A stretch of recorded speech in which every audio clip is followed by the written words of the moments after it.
they're not picking them up while they're in the middle of committing crimes. They're picking them up while they're going shopping at Home Depot, or while they're going grocery shopping, or while they're at a fruit market. And that right there tells you everything you need to know.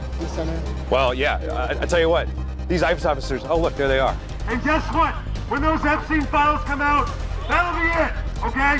You are working for a fucking rapist. You want to see what real independent journalism funded by the people for the people looks like? You ever heard a story like this in America? You're looking at it. Congratulations for always being somewhere where mainstream media is not. Flint, Michigan. See you in Nevada. Thanks to people like you, we can get the truth. Corporate media, they've been lying to us for years, and you're going straight to the people. You are the man. I'm glad you're here. Status Coup! Status Coup! For as low as 16 cents a day, you'll keep us on the ground, covering the important stories the corporate media covers up. Not too fast. Keep going. Keep moving, guys. Avoid jaywalking. No, they said we're alive. You're good. I honestly don't understand how you go to sleep at night. I can't sleep thinking of the shit that you guys are doing. How do you sleep? By being the people who do it. The money in their bank account, that's how they sleep. 50 fucking grand to sell out your city. Well, I live in Oak Park, which is just like 2 neighborhoods over. I got kids.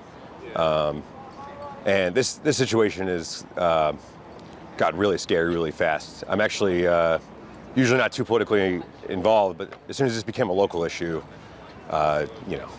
The situation, I think, on Friday is very disturbing with the limitation on protesting. People will have to arrive in a way that will create a traffic jam, and it's going to create an unenforceable nightmare for crowd control.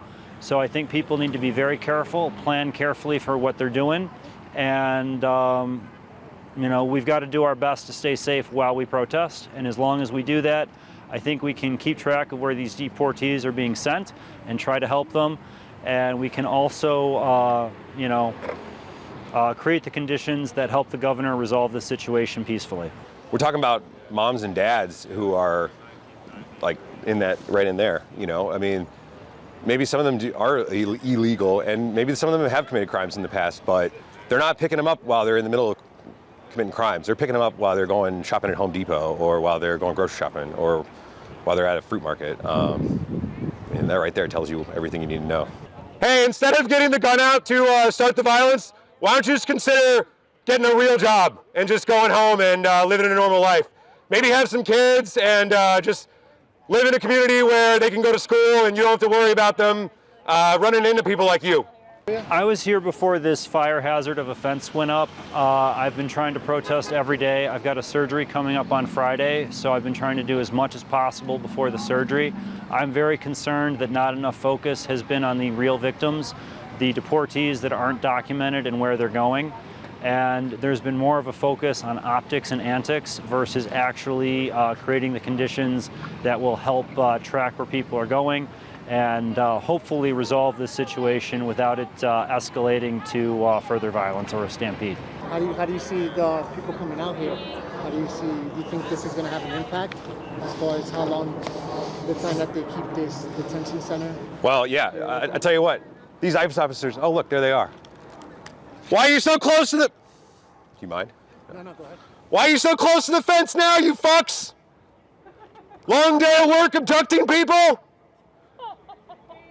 How do you do it? How do you go to work every day and abduct moms and dads, you motherfuckers? The reason that I'm out here doing this is to demoralize those guys, to make them second guess what they're doing. I've heard reports that people are quitting, and they should quit, and more are gonna quit, especially when they are not treated with basic human respect.